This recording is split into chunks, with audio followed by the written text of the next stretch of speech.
बॉलीवुड भविष्यवाणियां इस लाइव के एक और एपिसोड में आपका स्वागत है। डॉक्टर कुमार गणेश हमारे अंक ज्योतिषी और अंग ज्योतिष विशेषज्ञ हमारे साथ जयपुर बीकानेर से जुड़ चुके हैं। डॉक्टर साहब, सबसे पहले आपका स्वागत है, नमस्कार आपको। रवि जी, आप और सभी आदरणीय मित्रों को मैं लक्ष्मी पुत्र डॉक्टर कुमार गणेश जय श्री राम कहते हुए प्रणाम करता हूं। जय श्री राम। प्रणाम सर। तो आज हम किसी फिल्म पर बात नहीं करेंगे और क्योंकि पिछले हफ्ते जो फिल्में थी हमने उन पर बात की थी, वार 2 और कुली पर, और इस हफ्ते कोई फिल्म रिलीज नहीं होनी है। अगले हफ्ते जो है परम सुंदरी रिलीज होगी, तो हम उस फिल्म पर और उसके कास्ट और डायरेक्टर प्रोड्यूसर पर बात करेंगे। मुझे लगा कि आज हमको ऋतिक रोशन पर बात करनी चाहिए, जैसे दिन में भी फिर हमने चर्चा की, क्योंकि इस फिल्म से ये माना जा रहा था कि ऋतिक रोशन जो है वो कमबैक करेंगे, क्योंकि इसके पहले भी उनकी 2 फिल्में जो हैं वो फ्लॉप रही। इससे पहले फाइटर फ्लॉप रही, विक्रम वेदा में उन्होंने नेगेटिव रोल करके जो एक्सपेरिमेंट किया था वो फ्लॉप रहा, और वो तो इतनी बुरी तरह से फ्लॉप रहा कि उन्होंने तौबा कर ली कि भाई मैं अब नेगेटिव रोल नहीं करूंगा, क्योंकि चर्चाएं ये हुई कि नीतीश तिवारी की रामायण में उनको रावण का रोल दिया जा रहा था। उन्होंने कहा भाई मुझे ये अब नेगेटिव रोल नहीं करना, ऑडियंस जो है स्वीकार नहीं करती है। लेकिन जी वार 2 से जितनी उम्मीदें थी, जो हमने भी चर्चा की थी, ये फिल्म बहुत ही अंडर परफॉर्म कर रही है, और ऋतिक का कैरियर तो एक तरीके से इसमें दांव पर लगा हुआ था, और ये बैक टू बैक उनकी तीसरी नाकामी बॉक्स ऑफिस पर जुड़ जाएगी। तो मुझे लगता है आज हमको इन सारी बातों पर आपसे चर्चा करना चाहिए, जानना चाहिए। डामाडोल स्थिति में दिखता है कैरियर वैसे तो, और पर्सनल लाइफ की भी कुछ चीजें आपसे जानना चाहेंगे। रवि जी, मैं अपनी जी। बात आरंभ करता हूं सबसे पहले तो वार 2 फिल्म से जुड़ी हुई मेरी भविष्यवाणी की। जी। देखिए, ये तो ठीक है कि मैंने ये नहीं कहा था फिल्म बड़ी हिट होगी, खूब कमाई करेगी, ऐसा कुछ नहीं कहा था। जी। मैंने कहा ठीक ठाक कमाई कर लेगी और निर्माता को ठीक। कुल मिलाकर लंबी दूरी में जाकर निराश नहीं करेगी। मैंने ये भी नहीं कहा था कि 2-3 दिन में खूब कमाएगी, लंबी दूरी में जाकर। बिल्कुल लेकिन बिल्कुल बिल्कुल हाँ, ठीक चीज लेकिन है। हाँ। हिट होगी या बड़ी कमाई करेगी, उल्लेखनीय कमाई, ऐसा नहीं कहा था। और ये फिल्म जी। उसी खाते में जा रही है। दूसरी बात क्या जी। है, मैं प्रभाकर भट्ट जी से निवेदन कर दूं कि मेरी माताजी का नाम लक्ष्मी है, तो मैं वैसे लक्ष्मी पुत्र हूँ और लिखता हूँ इसलिए सरस्वती पुत्र भी हूँ। तो जी। बहुत बहुत धन्यवाद कि आपने इस बात का प्रोत्साहन दिया मुझे। अब देखिए, है क्या रवि जी, आप भी जानते हैं कि फिल्म अगर लागत का 2.5 गुना कमाए तो लागत निकलती है, उस दृष्टि से तो फिल्म बिल्कुल फ्लॉप है ना। बिल्कुल। और हिट हाँ। का मैंने भी नहीं कहा था, लेकिन ओवरऑल बिल्कुल। लंबी दूरी में जाकर ये निर्माता की जेब में, क्योंकि निर्माता बड़ा बैनर है भाई। हाँ हाँ। अरे ऊंट तो ठीक बैठ भी बात है। जाए तो बकरी से ऊंचा होता है। सही है, सही है। यशराज फिल्म इतना बड़ा बैनर है कि झटका तो लगेगा सही और है। टूके घाटेगा, लेकिन जी। दुकान बंद हो जाए ये नौबत नहीं आएगी। ठीक बात है। ठीक है ना। बिल्कुल। हाँ, एक हाँ। क्या होता है कि प्रोडक्शन हाउस जी। बड़ा होता है ना, तो झटके को वो कहीं न कहीं कंपनसेट कर लेता है। कर दूसरी लेता बात है। क्या है, दूसरी बात क्या, मैं आप और आदरणीय मित्रों के ध्यान में एक बात लाना चाहूंगा, जो मैंने वार 2, मैं वार 2 बोल रहा हूं, अब अंग्रेजी में तो वॉर 2 बोला जाएगा, पर मेरी अंग्रेजी जी। जी। माशाल्लाह है। तो वार 2 जो है उसकी भविष्यवाणी के समय मैंने एक बात बार-बार कही थी रवि जी, आप और मित्र याद कीजिए कि आदित्य चोपड़ा के अंक बन रहे हैं 0.6 प्लस, सबसे कम और बिल्कुल। इतने कम। तो याद कीजिए, मेरे शब्द थे कि समझ नहीं आ रहा, निर्माता एक ही है, हम्म। उनके अंक इतने कम है और फिल्म जा रही है 2.06 में, 2.06 में। तो बिल्कुल। मैंने मार्जिन लेते वो 2.06 को ध्यान में रखा, लेकिन ये भी कहा था कि निर्माता के इतने अंक कम है तो ये फिल्म फिर निर्माता को लाभ कहां से देगी, कैसे दे सकती है। एक ठीक। प्रश्न चिन्ह, एक उलझन थी। बिल्कुल। दूसरा क्या होता है, तो ये तो उसकी बात। दूसरी क्या, एक चीज मैं आपको बताऊं, वॉर 2 की भविष्यवाणी के बिल्कुल शुरू में मैंने एक बात कही थी कि एक आदमी के पास में जो है वो हेलमेट या ड्राइविंग लाइसेंस नहीं है, और वो कहीं जाता है तो पकड़ा जाएगा ट्रैफिक नाके पर, पॉइंट पर, उस पर चालान और जुर्माना होगा। लेकिन वो क्या करे कि दूसरा हेलमेट वाला या ड्राइविंग लाइसेंस वाले दोस्त को साथ बिठा ले, उसे वो हैंडल पकड़ा दे बाइक का और फिर वो निकल जाएगा। तो मैंने कहा क्या पता वॉर 2 फिल्म में कुछ ऐसा हुआ है क्या, क्योंकि दोनों ही लोगों, ऋतिक रोशन और जूनियर एनटीआर के बारे में हम बात कर चुके कि वक्त तो दोनों का ही बुरा था। तो हम जो मार्जिन लेकर सोच रहे थे ना कि क्या पता वॉर 2 में वो दोस्ती फिल्म बन जाए कि अंधा लंगड़े का सहारा बन जाए, लंगड़ा अंधे का हो जाए, लेकिन वो नहीं हुआ। और वो एक दूसरी कहावत हो गई कि अंधा अंधे ठेलिया और दोनों कूप पड़ंत। दोनों कूप अब मैं आप और मित्रों को बताना चाहता हूं एक बहुत बड़ी बात। देखिए क्या होता है रवि जी, भविष्य कथन फलित ज्योतिष का भाग है। गणित ज्योतिष तो आपने लगा ली, आपने 1+1 = 2 लिख लिया, तो गणित है, ये बिना कैलकुलेटर के भी आप कर सकते हैं। पर प्रश्न ये उठता है कि संदर्भों में उस 1+1 = 2 का फल क्या है। और वो फलित जब निकाला जाता है ना, उस समय 2-3 चीजें ध्यान रखी जानी चाहिए। पहली बात तो व्यक्ति जो भविष्य कथन कर रहा है उसकी एकाग्रता, उसका शारीरिक और मानसिक स्वास्थ्य, 3 बातें। चौथी बात, उसके अपने सितारे कैसे हैं। लंगड़ा घोड़ा डर्बी नहीं जीत सकता, रेस नहीं जीत सकता, बीमार घोड़ा, लंगड़ा घोड़ा, भूखा घोड़ा, है ना। अब देखिए मैं आपको बताऊं कि ये जो वर्ष 2025 के भविष्यवाणियों के क्रम की बात थी ना, तो इसमें मैं आपसे एक निवेदन करूं कि जूनियर एनटीआर की तो आप और हम इस चैनल पर भी बात कर चुके हैं, है ना, कि वक्त बुरा है। और मैंने भी कहा था, और मैंने ये खास बात कही थी कि भारी भरकम एक्शन वाली और खलनायक वाली फिल्म पिट सकती है। और ये वीडियो कब डाला था? ये वीडियो डाला था 31 जनवरी 2025 रात 9 बजे। मेरे वहां जाकर देखा जा सकता है। ये आपके चैनल पे आपने डाला था? हाँ, मेरे चैनल पे। और अपने यहाँ भी मैं बोल चुका था, भारी भरकम एक्शन और खलनायक की भूमिका वॉर 2 में क्या है, जूनियर एनटीआर खलनायक है, बिल्कुल नेगेटिव रोल है कहानी में उनका। निराश का मतलब वो एक जो बड़ी उम्मीद होती है कि धाकड़ कमाई जेबें भर दें और छा जाए, ऐसा कुछ नहीं हो रहा है ना। और ध्यान दीजिएगा एक बात और है, अब इसी के साथ जुड़ी, ऋतिक रोशन के लिए मैंने अपने यहाँ चैनल, आपके और मेरे इस चैनल पर भी कहा और मेरे निजी चैनल पर भी 7 फरवरी 2025 शाम 5 बजे वीडियो अपलोड किया। उसमें कहा था, और ये कहा था, भारी भरकम एक्शन या एक्शन की भरमार वाली फिल्म जो है निराश कर सकती है। ये निराश कर रही है ना? बिल्कुल कर रही है। अब मैं आपको एक और चीज बताना चाहता हूं, ये तो थी इससे जुड़ी बात, और वो क्या है, वो ये है रवि जी कि देखिए जब भी हम कोई बात करते हैं ना इस तरीके की, तो ध्यान ये दीजिए कि मैंने क्या कहा था, हिंदी भाषा में कुली रजनीकांत वाली उतनी बड़ी कमाई नहीं करेगी जितनी तमिल तेलुगु में, लेकिन तमिल तेलुगु में बहुत बड़ी कमाई करेगी। और मैंने ये भी कहा था कि वॉर 2 की तुलना में तो बहुत ज्यादा करेगी, और कहीं ऐसा नहीं हो जाए कि एडवांस बुकिंग में ही वो रिकॉर्ड तोड़ दे। ये भी ध्यान दीजिए कहा था, और हुआ ना ये, बिल्कुल कुली 2 ने एडवांस बुकिंग के रिकॉर्ड तोड़े, बॉक्स ऑफिस को उड़ा दिया, एडवांस बुकिंग से विस्फोट कर दिया। और देखिए वो कैसी कर रही है, धाकड़ कमाई कर रही है ना। हिंदी में उतना नहीं कर रही है, लेकिन तमिल तेलुगु में और वो जबरदस्त कमाई, और ओवरऑल उसके आंकड़े बहुत होंगे। तो ये सारा इसलिए चर्चा करनी आवश्यक हुई क्योंकि ऋतिक रोशन की जब हम बात कर रहे हैं ना, तो मैं आप और आदरणीय मित्रों को 2 चीजों पर विशेष गौर करवाना चाहूंगा। और 2 चीजों में एक चीज तो ये कि ये अपने पिता के साथ ही क्यों सफल होते हैं, और दूसरी बात ये कि स्त्रियन के इनके खराब क्यों हैं और उनका क्या नुकसान ये उठा रहे हैं। देखिए मैं फिल्म उद्योग में ऐसे कई परिवार है, कुछ नहीं 2-4 नहीं, कई, हमारा हिंदी सिनेमा इतना समृद्ध है, कई परिवार है कि जो बड़े संस्कारवान है ना।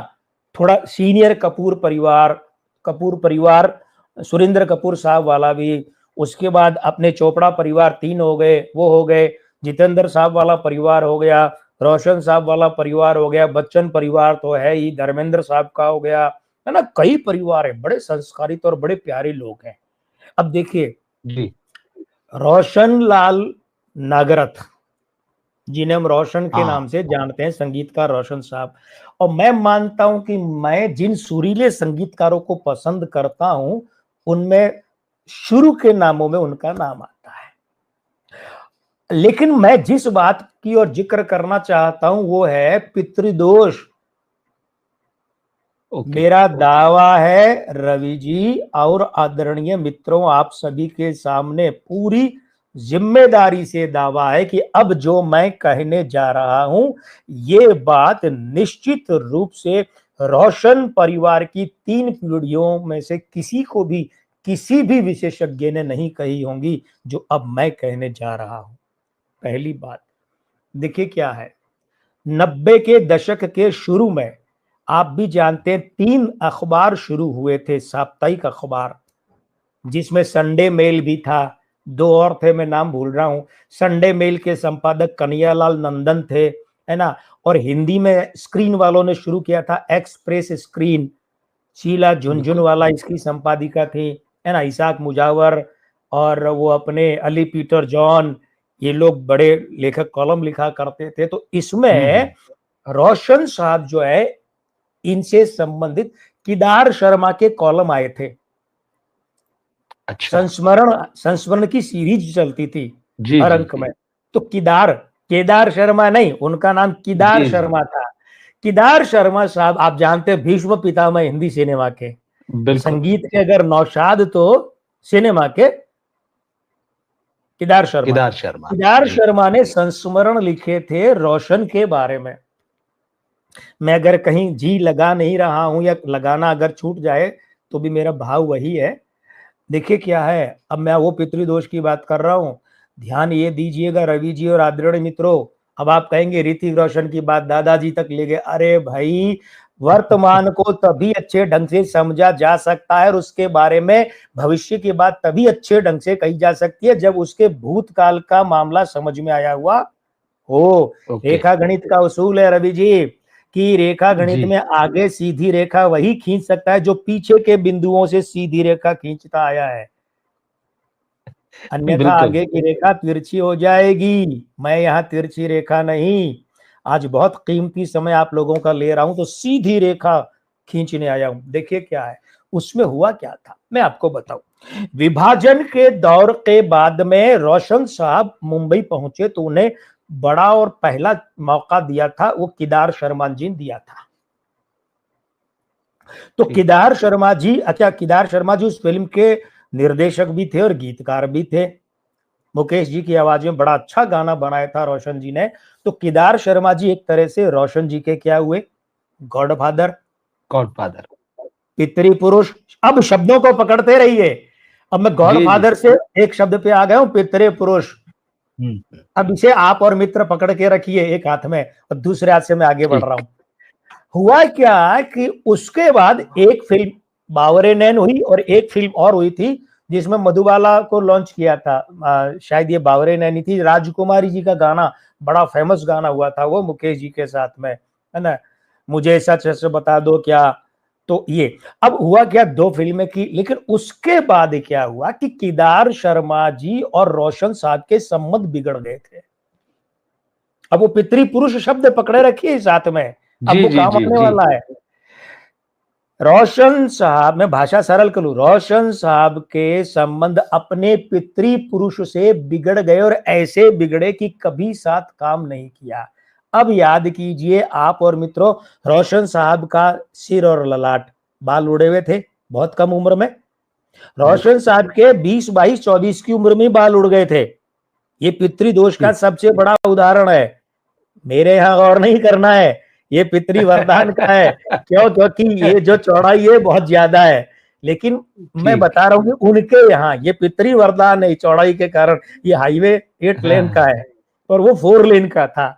तो रोशन साहब के वो पितृ दोष, रोशन साहब, तब मैंने पहली बार गौर किया, हम्म तब मैं ज्योतिष को सीख रहा था। मैंने कहा यार ये पितृ दोष, इसी ने रोशन साहब के संबंध उनके पितृ पुरुष किदार जी से खराब किए। अब रुकिए, पितृदोष कैसे उनके खानदान में रहा? रोशन साहब के देहांत के समय लगभग 17 बरस के थे राजेश रोशन, और 19 बरस के आसपास थे राकेश रोशन, 19-20 के आसपास, मतलब 2-3 साल बड़े हैं शायद ये। राजेश रोशन साहब को घर चलाने के लिए उतरना पड़ा म्यूजिक देने। अब म्यूजिक तो दे नहीं पाए, शुरू में कौन चांस दे, वो तो महमूद साहब ने दिया था कुंवारा बाप में, लेकिन फिर वो सहायक बने, कई संगीतकारों के बने। ठीक है, अब ध्यान दीजिएगा, राकेश रोशन साहब जो है घर चलाने के लिए अभिनय की दुनिया में उतरे, और उतनी ही कम उम्र में दोनों भाइयों के बाल गायब। राजेश रोशन साहब के तो फोटो तब के मिल जाएंगे, लेकिन राकेश रोशन साहब के पराया धन 1971 में आई थी। पराया धन, मेरा गांव मेरा देश, जॉनी मेरा नाम और मेरा नाम जोकर के साथ आई थी। पराया धन में राकेश रोशन की विग लगी थी, उसके बाद खट्टा मीठा वगैरह वो सब जो है उन सब में तो लगती रही। तो ये पितृदोष का मामला। अब देखिए पितृदोष कैसा, पितृदोष ऐसा कि रोशन साहब जो है, पितृदोष रवि जी ऐसा कि मित्रों रोशन साहब जो है, अब आप देखिए कि उनके अचानक झटके के साथ देहांत के बाद दोनों भाई, मैं बहुत सरल शब्द काम ले रहा हूं, अनाथ हो गए, कोई पितृ पुरुष ऊपर नहीं। देखिए रोशन साहब अनाथ हुए कि केदार शर्मा जी से संबंध खत्म हो गए, बचपन में पिताजी का भी देहांत हो गया, ये बच्चे थे किशोर से नवयुवक बन रहे थे कि पिता का देहांत। अब ध्यान दीजिए, राजेश रोशन साहब के बारे में आप एक बात पर गौर कभी नहीं किए रवि जी, कि 40वें साल से राजेश रोशन सिर्फ अपने भाई के साथ ही सफल क्यों हुए? आपको यह प्रश्न भी करना चाहिए था ऋतिक रोशन के साथ साथ। हाँ, अब देखिए ना, राजेश रोशन साहब जो है वो 40वें साल में घुसने के बाद में सिर्फ भाई के साथ सफल हुए, किसी दूसरे निर्माता के साथ सफल नहीं हुए, क्योंकि वो बड़ा भाई, ज्योतिष में बड़ा भाई क्या होता है? पितृपुरुष, गॉडफादर।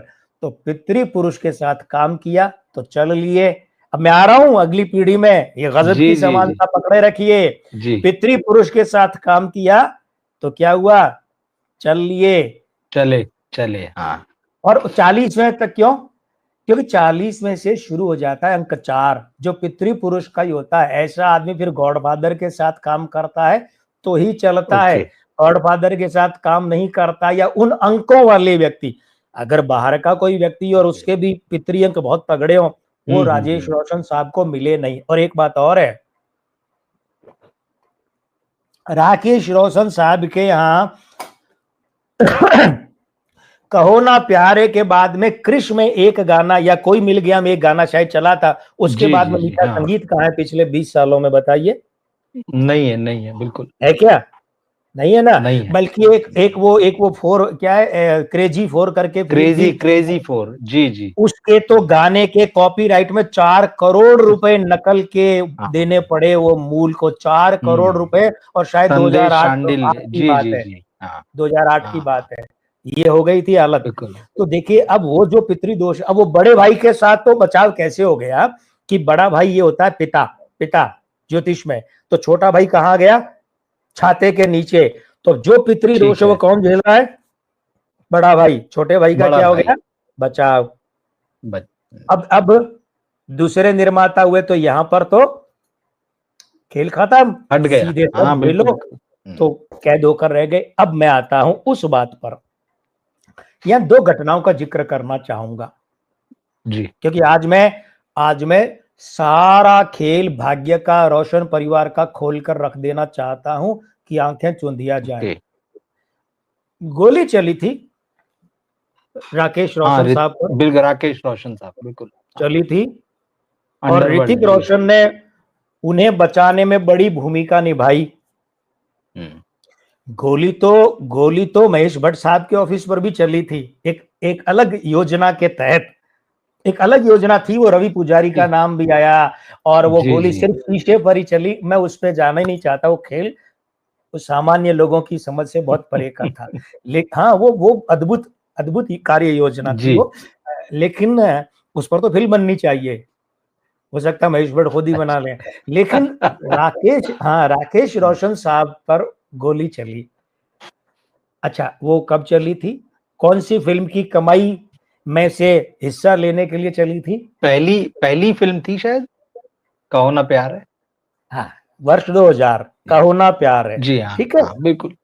अब ध्यान, ये मैं कहाँ ले जाना चाहता हूं, मैं ले जी जाना चाहता हूं इस बात में कि देखिए, अब थोड़ा और पीछे जाइए। करण अर्जुन के समय ऋतिक रोशन हकलाते थे, और हाँ सबको पता है कि सलमान खान ने बॉडी बनाने का सुझाव दिया, अपने पापा के पिताजी के सहायक हुआ करते थे निर्देशन में, एसोसिएट नहीं, ठीक चीज असिस्टेंट है। भी पता नहीं बिल्कुल तीसरे बिल्कुल। चौथे स्तर के कौन से। अब थोड़ा और पीछे हाँ जाइए, करण अर्जुन फिल्म में ही। अच्छा, एक बात और है यहाँ, आजकल जो पॉडकास्टों में और बड़े बड़े टॉक शो में आकर के और अपने आप को महामंडलेश्वर भी बन गई थी, और बड़ी ऐसी निष्पाप, जी निर्दोष और निश्छल और पता नहीं क्या क्या सिद्ध करने पे तुली हुई ममता कुलकर्णी, जी। करण अर्जुन में एक हीरोइन कौन थी? वो थी, ममता थी। क्या उसके हाँ पीछे का कभी राज सामने आएगा कि वो क्यों ली गई थी? और उनको करण अर्जुन में लेने का, और चाइना गेट में ममता कुलकर्णी को राजकुमार संतोषी से लेने का, और राकेश रोशन पे गोली चलने के ट्रायंगल का क्या संबंध है? अब मैं यहाँ, अच्छा। हाँ, मैं सांसारिक रूप से तो घटनाएं उधेड़ दूंगा कि क्या गहरा संबंध है, लेकिन मैं ज्योतिषीय एंगल से बात कर रहा हूं। ममता ठीक। कुलकर्णी के अंक जो है वो सीधे सीधे राहु के साथ शुक्र महाभ्रष्ट है, इसलिए विक्की गोस्वामी के साथ नाम आया, और वहां वो ड्रग्स का मामला था। हाँ शुक्र हाँ राहु के हाँ साथ बैठ के खराब होता है, और चंद्रमा ईएनटी खराब हो जाए तो नाक से जो ड्रग्स लिया जाता है ना, ये ईएनटी वो होता है और उसका होता है। अब देखिए, ममता कुलकर्णी के जो अंक खराब हैं, वे अंक भारी पड़े राकेश रोशन पर, और नतीजे में चली गोलियां। अब भले ही कहा कुछ ओ, भी जाए कि वो आमदनी में से हिस्से के लिए, क्या कहते हैं उसको, वसूली के लिए फलाना ढिकाना, बातें वो जी नहीं जी। है, बातें दूसरी है। और उसके पीछे भी राकेश रोशन साहब का जो पितृ दोष का मामला है, जो वो शुक्र के साथ बैठा खराब, तो खराब शुक्र के साथ जो है वो ममता कुलकर्णी के नाक और होंठ जो है वो ठीक ठीक वैसे ही भ्रष्ट शुक्र वाले हैं, जैसे जैकलिन फर्नांडीज के हैं, जैसे कटरीना कैफ के हैं, जैसे इलियाना डिक्रूज के हैं, जैसे कृति सेनन के हैं, जैसे परवीन बॉबी के थे, जैसे जीनत अमान के थे। शुक्र ओके। भ्रष्ट नाक में और होंठ में, ये जो कॉम्बिनेशन है ना, ये आदमी के सबसे ज्यादा दूसरों को वशीकरण करना, हम कहते हैं ना, अरे यार वो आदमी इतना मीठा बोलता है, वश में कर लेता है। तो वशीकरण कोई तांत्रिक ही थोड़ा ही होता है, वाणी से, मुस्कुराहट, कहते हैं ना, अरे कितनी प्यारी मुस्कुराहट है, ये तो वश में कर लेता है, है? तो वो जो चीज है ना, तो राकेश रोशन साहब के उस घटना के पीछे भी वही पितृदोष। और अब ध्यान दीजिएगा, उस गोलीकांड में उन्हें बचाने का श्रेय किसे दिया जाता है? ऋतिक रोशन को। अब ध्यान जी दीजिए, ऋतिक रोशन फिर वहीं आ गए ना आखिरकार तीसरी पीढ़ी में, कि ऋतिक रोशन बिल्कुल। पिताजी के साथ ही क्यों हिट हुए, पिताजी के बाहर जाकर क्यों नहीं हिट हुए। और इसी पितृदोष का एक बहुत प्यारा मैं आपको समन्वय बताना चाहता हूं, आपको और मित्रों को। पक्की बात है, कभी आपको किसी ने नहीं बताया होगा। कुंवारा बाप, जी। कुंवारा तो बाप नहीं होता, महमूद साहब। जी और बिल्कुल बाप बिल्कुल। कभी हाँ कुंवारा नहीं होता। यानी कि वो जो बच्चा पैदा हुआ, जो वहां जो महमूद को मिला बच्चा, 1974 की फिल्म है, राजेश रोशन ने पहली बार संगीत दिया था, मजरूह सुल्तानपुरी के गाने थे, और बड़ा प्यारा था। खैर, लेकिन वो जो बच्चा, तो वो वहां महमूद क्या है? पिता, गॉड फादर, पितृपुरुष। लेकिन पितृदोष क्या बिल्कुल। है? कि वो उनका अपना शारीरिक रूप से उत्पन्न बच्चा नहीं, ये हाँ पितृदोष। तो पितृदोष की फिल्म महमूद ने दी पितृदोष वाले राजेश रोशन साहब को, और वो कर्जा कहां उतरा? वो कर्जा कहां उतरा? क्यों चलती है पवन, गाना था ना, लकी अच्छा। अली वाला। जी जी हाँ लकी हाँ, अली, लकी लकी जी अली हाँ। किसके बेटे थे? अच्छा अच्छा हाँ हाँ। लकी अली किसके बेटे महमूद। थे? महमूद के। वो महमूद कर्जा साहब कैसे उतारा बिल्कुल। राजेश रोशन ने? पूरा कर्जा कैसे उतारा? गाना महमूद देकर। साहब के बेटे को अपनी फिल्म में गाना, और गाना सुपरहिट था। तो वो पितृदोष का मामला। और देख लीजिए, लकी अली का उसके अलावा एक और पितृदोष वाले हैं, जिनका सुर फिल्म में गाना आ भी जा अरे है हवा करके हिट हुआ बिल्कुल, था। हाँ, बाकी हाँ, कोई गाना, क्योंकि लकी अली भयंकर पितृदोष वाले थे और ये छुपाते हैं कि मैं किसका बेटा हूँ, पितृदोष इतना बड़ा है। तो ऋतिक रोशन के साथ समस्या क्या है? ऋतिक रोशन जी, के, अब यहाँ हम विश्लेषण को दो हिस्सों में बांट लेते हैं। मैं रोशन परिवार की जी, दो पीढ़ियों से यहाँ आ गया हूँ, ठीक है। देखिए ये जो नाक के हुँ, कट है ना, ऋतिक रोशन के नाक को 3 हिस्सों में बांट लीजिए। मैं चाहता हूं अभी साथ साथ में अपने दूसरे डिवाइस पे मित्र या इसके बाद में मित्र अपने डिवाइस पर उनका फोटो देखें और ये किसी और से उसका साउंड सुने जो मैं बोल रहा हूं। ऋतिक रोशन साहब के नाक को 3 हिस्सों में बांटे। पहले तो उनके नथुने जो है वो यहाँ तक आकर पिचके हैं।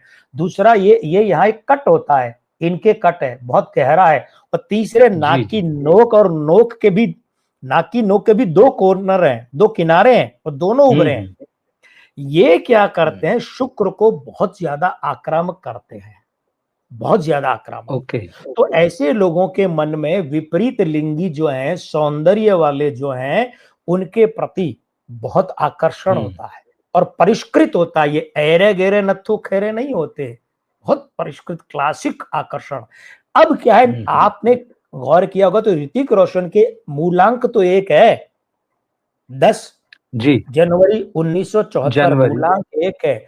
जनवरी का महीना, बिल्कुल, मासांक भी एक है। लेकिन इनकी आंखें चमकदार नहीं है जैसी इनके पिताजी की आंखें हैं। आंखें चमकदार है, राजेश रोशन हाँ, साहब की आंखें भी चमकदार है। और इनकी माता जी, बड़ा प्यारा सा नाम है, पिंकी या ऐसा कुछ, हुँ, बड़े ऑफिशियल नाम भी उनका यही है, ऐसा कुछ है। हुँ, तो लेकिन इनकी नहीं है। तो ये इसे हम कहते हैं कि आंखों में जो सूर्य था, अंक 1 था, वो बुझा हुआ है। तो इनका मूलांक 1 होने के बाद भी वो बुझा हुआ है। अब इनका मूलांक 1 है और भाग्यांक 5 है, बुधादित्य युति है। अरे भाई, बुधादित्य युति तो वहां चढ़ाती है, तो बिल्कुल सही बात है, वहां चढ़ाया था ना। आप देखिए कि 2000 में जब ये फिल्म रिलीज हुई थी, तब इनकी उम्र को क्या चल रहा था? इनकी उम्र को चल रहा था 27वां साल। अब 27वां साल, 9 का अंक प्रतिष्ठा जी, का था। उसने कहा चढ़ाया? गिनीज बुक में नाम है ना, अरे सबसे बिल्कुल, ज्यादा हाँ, आज पुरस्कार तक लेने वो का, कहो ना प्यार बिल्कुल, है। बिल्कुल, अच्छा, इस बिल्कुल। फिल्म का नाम है ये कोई? ये संवाद है, ये संवाद है। हाँ, और ठीक गजब है। गजब, देखिए सावन कुमार ने इसमें क्या गाना लिखा। चांद सितारे हुँ, फूल और खुशबू ये तो सब पुराने हैं, ताजा ताजा कली खिली है हम इसके दीवाने। लेकिन ध्यान दीजिएगा, ऋतिक रोशन के यहाँ मूलांक 1 और भाग्यांक 5 की बुधादित्य युति हमेशा फलित क्यों नहीं हुई? उसका कारण है, एक तो हमेशा कोई भी युति चाहे अच्छी हो कि बुरी हो, फलित नहीं होती है। जब उम्र का वर्ष और कैलेंडर वर्ष, ये दो तो बदलते हैं ना, बाकी तो वही रहने हैं। बिल्कुल। ये जो दो बदलते हैं, इन दोनों का तालमेल जब जब किसी भी व्यक्ति के मूलांक, भाग्यांक, उसके नामांक, उसके जन्म के दिनांक, मासांक, वर्षांक, चलित अंक के साथ में ऊपर नीचे होता है, प्लस माइनस होता है, तो अच्छा या बुरा प्रभाव पड़ता है। लेकिन इसमें भी ध्यान क्या दिए जाने वाली बात है कि ऋतिक रोशन के जन्म के अंकों में एक चीज है जो पितृद्रोह पैदा करती है, और वो करती है कि इनका जन्म 10 जनवरी को है, तो 21 दिसंबर से 20 जनवरी में चलित में अंक होता है क्रोध का, क्रुद्ध भाव का, ओज का, शनि अंक 8। जी, ये अंक 8 इनके मूलांक 1 के साथ में पितृद्रोह की युति करता है, और यही 8 इनके भाग्यांक 5 के साथ में विचलन पैदा करता है। तो आप देख लीजिए कि कहो ना प्यार है स्टार्ट हो गया। मैं बुरा मत हुँ, मानिएगा, मैं ऋतिक रोशन को वहीं पे रोक रहा हूं। कहो ना प्यार है के बाद में मैं ऋतिक रोशन को कंसीडर ही नहीं करा। उसके बाद तो ऋतिक रोशन समझ लीजिए कि टाइगर श्रॉफ 1 है और टाइगर श्रॉफ ऋतिक रोशन 2 है। क्योंकि ऋतिक रोशन को जो म्यूजिक मिला, हुँ, जो एक स्कोप हुँ, मिला, एक्शन कहाँ था, वहां रोमांस था, लेकिन वो जादू फिर नहीं जी, जग पाया। उसका कारण क्या था? वो जो हुँ, विचलन है। उसके बाद में क्या हुआ कि ऋतिक रोशन साहब 40वें साल में घुसे। अब 40वें साल में कब ओके। घुसे? 2013 में। हुँ। अब पिछले 12 साल में जरा इनकी फिल्में उठाकर बताइए कौन सी सुपर डुपर हिट रही है? ना, ना, उसके बाद तो फिर कोई ख़ास नहीं, एक थोड़ा-सा अग्निपथ भी उसके पहले ही आ गई, अग्निपथ जो की आई थी। मार्केट तो खराब है, मा अग्निपथ चली हाँ, कहाँ थी? नहीं अग्निपथ तो फ्लॉप नहीं, हुई कोई थी, अग्निपथ दोनों ले फ्लॉप दे हुई के थी, वो वार, हाँ हाँ, जो वो वार भी आई फ्लॉप हुई थी, थी। वो जी, भी वार आई थी, वो वही एक वो फिल्म है जिसने कहा कि भाई इन्होंने, इनकी फिल्म ने कमाया, 12 बस इतने। वर्षों में इनकी बिल्कुल, एकमात्र फिल्म वार ने कमाई की, और वो भी मैंने कहा ना धाकड़ कमाई, धुआंधार हाँ कमाई, सुपर डुपर हिट ब्लॉकबस्टर, ऐसी तो वो भी नहीं थी। नहीं नहीं, बिल्कुल बिल्कुल ठीक है ना। अब मैं बिल्कुल बिल्कुल वही तो कहना चाहता हूं कि जब इनके जन्म का चलित अंक 8, इनके मूलांक 1 के साथ पितृद्रोह, देखिए पितृदोष तो क्या होता है, जैसे किसी ने कानून तोड़ा, अदालत में उसको हम्म। जेल भेज दिया, सजा दे दी, एक एक होता है, ये तो होता है राजद्रोह, एक होता है राष्ट्रद्रोह। ठीक अब बताइए उसकी क्या सजा होती है, ठीक, जो भी होगी सबसे अधिक होगी ना, सबसे बड़ी होगी। तो बिल्कुल बिल्कुल पितृद्रोह, ठीक चीज है। पितृदोष अलग है, पितृद्रोह तो सर्वोच्च श्रेणी हो गई इसकी।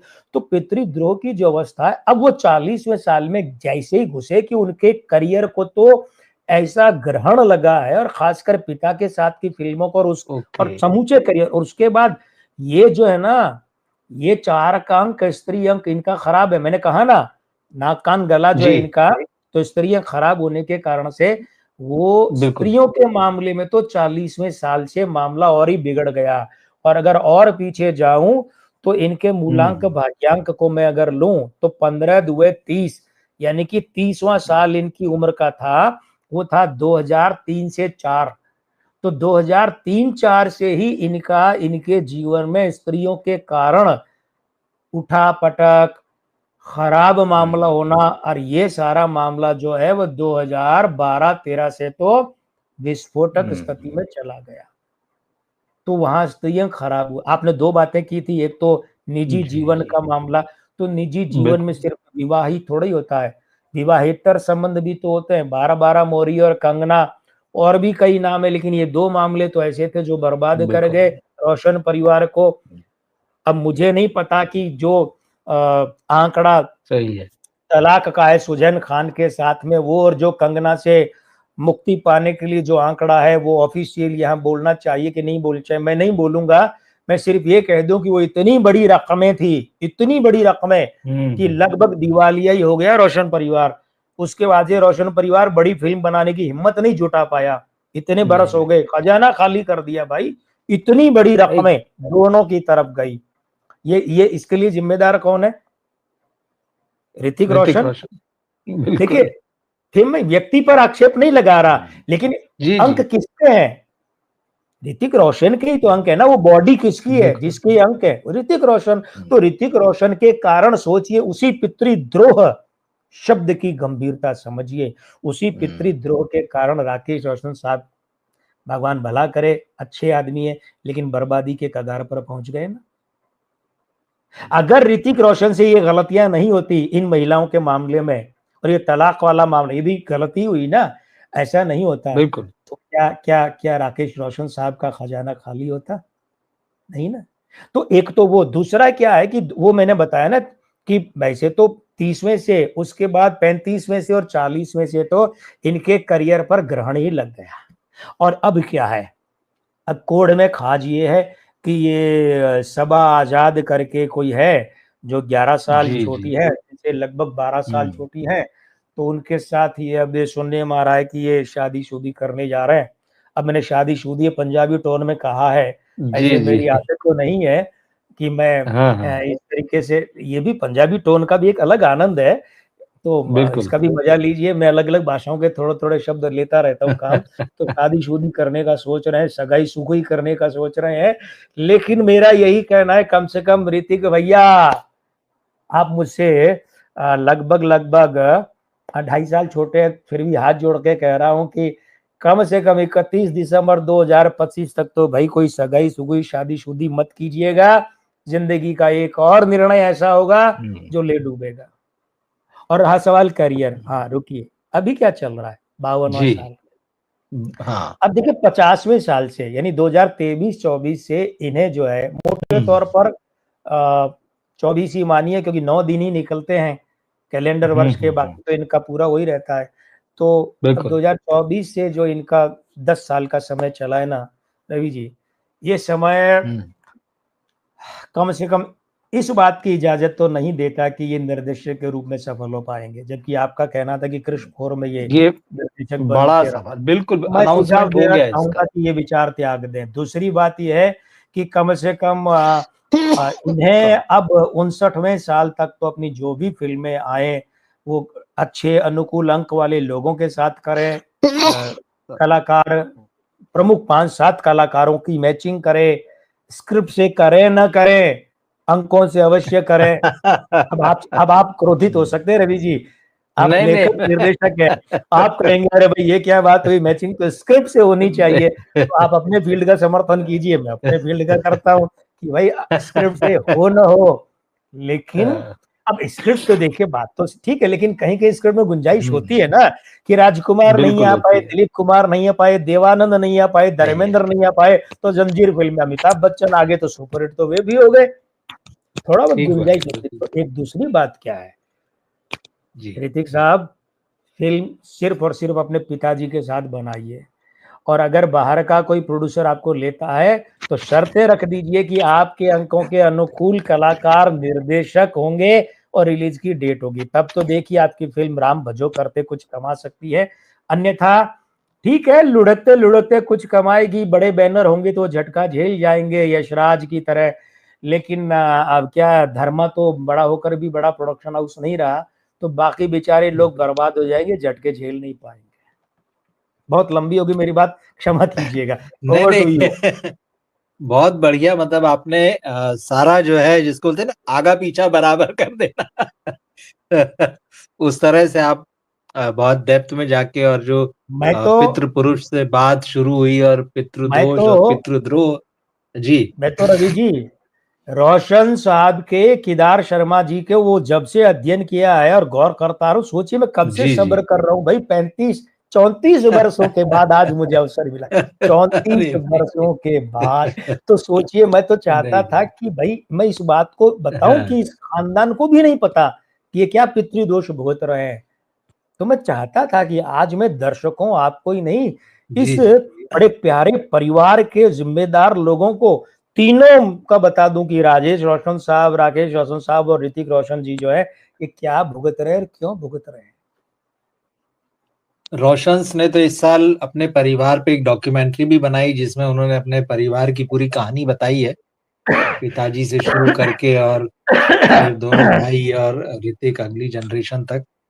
तो सबसे बड़ा सवाल तो इस समय यही है कि भाई बैक टू बैक 3 फिल्में अभी जो ऋतिक की हुई है, एक तरीके से फ्लॉप की हैट्रिक है, जो मैंने लिखा भी आज हेडिंग में। तो अभी इस फ्लॉप की हैट्रिक के बाद, क्योंकि अगली जो फिल्म दिख रही है वो तो बहुत ही बड़ी दिख रही है, क्योंकि जो हाँ जी। आपने कहा कि भाई जो राकेश रोशन साहब अगर फिल्म नहीं बना पाए, वो अगर क्रिश की अगली कड़ी नहीं बना पाए, हम्म। तो हम्म। फाइनेंशियल मैटर ही था और कुछ भी नहीं था। बार बार ये होता रहा बिल्कुल।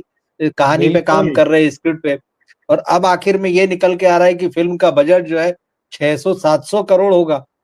अब इतने बड़े बजट की फिल्म, लेकिन अब आप बना भी लेंगे, चाहे वो यशराज के साथ बनाइए, चाहे इंटरनेशनल प्रोड्यूसर्स के साथ बनाइए, मगर सवाल ये है कि क्या ऋतिक रोशन जब उसको डायरेक्ट करेंगे तो वो सफलता मिलेगी, क्योंकि एज ए हीरो तो वो कहीं काम करते नहीं दिख रहे। तीन बातें हैं, मैं बोलना जी चाहूंगा जी। तीन बातें। जी। पहली बात तो देखिए कि राकेश रोशन साहब की फिल्में तब से ही पिटनी शुरू हुई है या कम सफल होनी शुरू हुई है जब से कि इनकी फिल्मों के म्यूजिक मर गया। ठीक। पहली बात तो मैं ये निवेदन।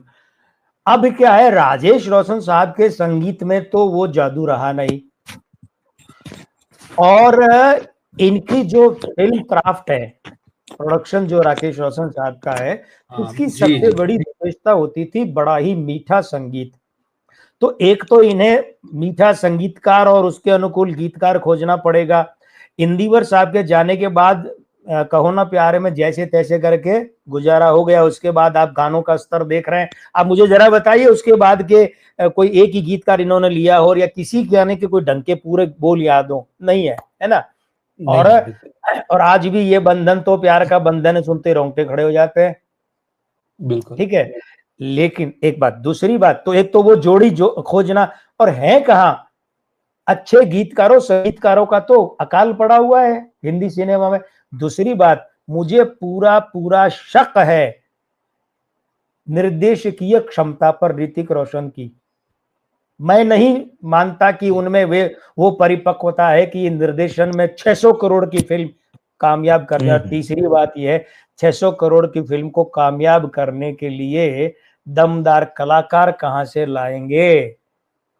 सही चीज है, बिल्कुल कंधों ठीक पर है। फिल्म 6 ढाई 15 यानी 1500 करोड़ कमाए ताकि आपकी लागत निकल जाए। कंधे कहाँ है उन कलाकार को, वो कहाँ है भाई? खैर, ओवर टू यू।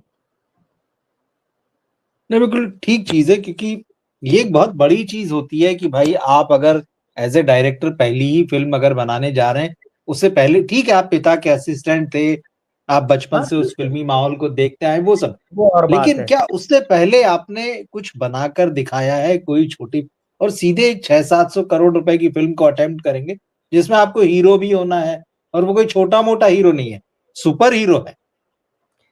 तो बहुत सारी चीजें, बहुत सारे सवाल हैं, तो वो है, हर नुकसान तो हर इन्हीं का होगा आदमी उसमें अगर जी।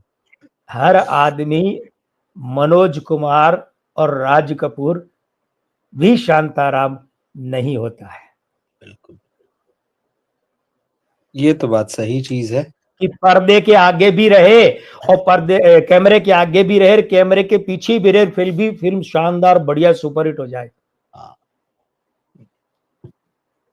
और आपने कहानी और स्क्रिप्ट की बात की थी, तो मैं इसलिए हंस पड़ा था कि मैं इन सब का जो सिनेमा का सिलेक्शन, स्टोरी का सिलेक्शन देखता हूँ, जितना मैं जानता समझता हूँ, क्योंकि मुझे हंसी पता है आती कि है। मैं क्या जानता हूँ। इन लोगों वाकई हंसी आती, ये जीरो नॉलेज है, मैं आपको सच कहूँ। इतने बड़े बड़े स्टार, इतने बड़े बड़े प्रोडक्शन हाउस डायरेक्टर, जिन्होंने जीवन में कभी खुद एक कहानी न लिखी हो, वो यहाँ स्टोरी राइटर बनकर काम करते हैं, और ये लोग उसको सिलेक्ट करते हैं, एक दूसरे पे ढोलते हैं। प्रोड्यूसर ने ही कहानी लिख ली है, तो फिर फिल्म का एक स्टार उससे कह रहा है दो में से कि नहीं नहीं इसका एंड बदल दो, मैं नहीं मैं मेरे को अगर मरा हुआ दिखाओगे तो मेरे फैंस जो है फिल्म देखने नहीं आएंगे। मतलब आपको वैसे ही कुछ नहीं पता, और उसके बाद भी वही कोड़ में काज जैसे काम करते रहते हैं। तो इसलिए इनको कहानी से कोई लेना देना ही नहीं है, सही बात तो ये है। और जब तक ये उस बेसिक पर नहीं सुधरेंगे, इनका कुछ होगा नहीं, चाहे वो 6 करोड़ की फिल्म बनाए, चाहे 600 करोड़ की फिल्म बनाए। फिल्म बनाते लेकिन कहाँ ये, है, असेंबल करते हैं। हाँ वो असेंबल है, असेंबल है, बिल्कुल ठीक बात है, बिल्कुल ठीक चीज है। हाँ, ये है। तो आज अच्छा रहा बहुत, मैं वही हमने दिन में डिस्कस किया, तो मुझे लगा कि हमको ऋतिक रोशन पर बात करना चाहिए। आपने क्योंकि पर्सनल लाइफ का भी जो है आपने बता ही दिया कि क्यों गड़बड़, आपने सारी चीजें दरअसल आप कहें कि अ, संकेत करते हुए बहुत सारी चीजें स्पष्ट कर दी हैं। अब सार्वजनिक ये एक मंच चीज की है। मर्यादा का भी तो ध्यान बिल्कुल रखना बिल्कुल पड़ेगा, बिल्कुल और हमारा काम किसी बिल्कुल का दिल दुखाना नहीं है, वे सच बात है, प्रसन्न हो, सफल हो, इसके मार्ग सुझाना है। बिल्कुल ठीक चीज है। हमारे एक दर्शक, साथी दर्शक चाहते हैं कि संजय दत्त के बारे में भी कभी डिस्कशन करें। बिल्कुल हम लेंगे जब मौका मिलेगा। और है ना, इनका गुंजन है, कोई एक सवाल इन्होंने पूछा है, एक सेकंड देख हाँ लेते हाँ हैं। हाँ, बिल्कुल बिल्कुल बिल्कुल, स्वागत है। आ, सवाल नहीं लिखा। सवाल नहीं लिखा, नहीं इनका कोई सवाल सवाल तो दिख नहीं रहा। इनका मेरे लिए सवाल है। जरूर दिख रहा है कि कल मैंने कहा कि भाई वो ऋतिक रोशन ने अनफॉलो कर दिया है एनटीआर को, ये फेक न्यूज है। देखिए जो खबर हमने बताई है, आपको ये बताया कि मीडिया में ये खबर आई। अब वो आपकी मर्जी है, आपको मानना है नहीं, हमारा काम ये है कि भाई आपको ये बता दें कि देखिए मीडिया में इस समय ये चीजें चल रही है। और ऐसा देखिए है, फिल्म इंडस्ट्री और बॉलीवुड जो है जी। ऐसा है रवि जी, मैं आपकी तरफ से भी और मेरी तरफ से भी जवाब दे जी दूं, जी गुंजन जी और सभी मित्रों को सार्वजनिक रूप से, हाँ सामूहिक रूप से जवाब दे दूं। पहली बात तो है कि हम यहाँ हाँ जो भी बातें करते हैं, चाहे वो आप कहते हो, चाहे मैं कहता हूँ, चाहे मैं प्रोडिक्शन करता हूँ, ये किसी व्यक्ति विशेष के लिए निजी तौर पर उसकी सेवा में हाजिरी में नहीं है कि एक आदमी पूछे फिर उस एक आदमी का ही विशेष रूप से जवाब दें। वो सब आपको चाहिए तो आप पर्सनली हमारी सेवाएं लें, वहां मिलेगा।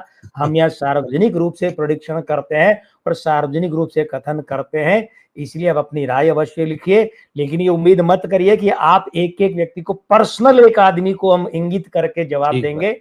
ये आपके लिए निजी तौर पर की गई भविष्यवाणी थी ही नहीं, ये सार्वजनिक मंच की थी, और सार्वजनिक मंच पर अपनी बात रखते हैं, आप उसे उसी रूप में ग्रहण करें। आपकी सेवा में निजी तौर पर हाजिरी में की हुई ग्रहण करने की गलतफहमी न रखें। धन्यवाद। और मुझे लगता है गुंजन जो है, गुंजन जी देर से आए हैं। वार 2 के बारे में सारी वो बातें हम बातें कर सबसे चुके हैं शुरुआत पहले। में ही कर एक चुके हैं, तो तो एक तो निवेदन ये है कि हाँ समय पर आया करें, क्योंकि आप समय बिल्कुल, पर नहीं बिल्कुल, आते और बिल्कुल। एंड में जाके प्रश्न करते हैं, तारतम्य टूटता है। ये हाँ, बातें हम कर चुके हैं, आप पूरा वीडियो देखिए शुरू बिल्कुल। से। हाँ, धन्यवाद। और सिनेमा एनालिसिस जो हम देखेंगे, कोशिश करेंगे अगली बार लेवल 2 जो वश का है, उसके बारे में क्या स्टार कास्ट और क्या बात हो सकती है इस बारे में। जी, तो अब आज करते ऋतिक हैं। रोशन पर काफ़ी विस्तार में चर्चा रही और मुझे अब लगता है बहुत कि बहुत समय अ, अच्छा। बहुत, हाँ, मतलब एक ही व्यक्ति पर इतना समय दिया आज। नहीं, बिल्कुल ठीक है। और आपने कीमती समय अपना एक बार फिर हमारे लिए निकाला। आपका बहुत-बहुत आभार। और अगले हफ्ते हम फिर जुड़ते हैं। नई फ़िल्म होगी, कलाकार होंगे, उन पर बात करेंगे। आपको नमस्कार। और मित्र जय को श्री जय राम। श्री राम, जी, प्रणाम। सबको प्रणाम, नमस्कार।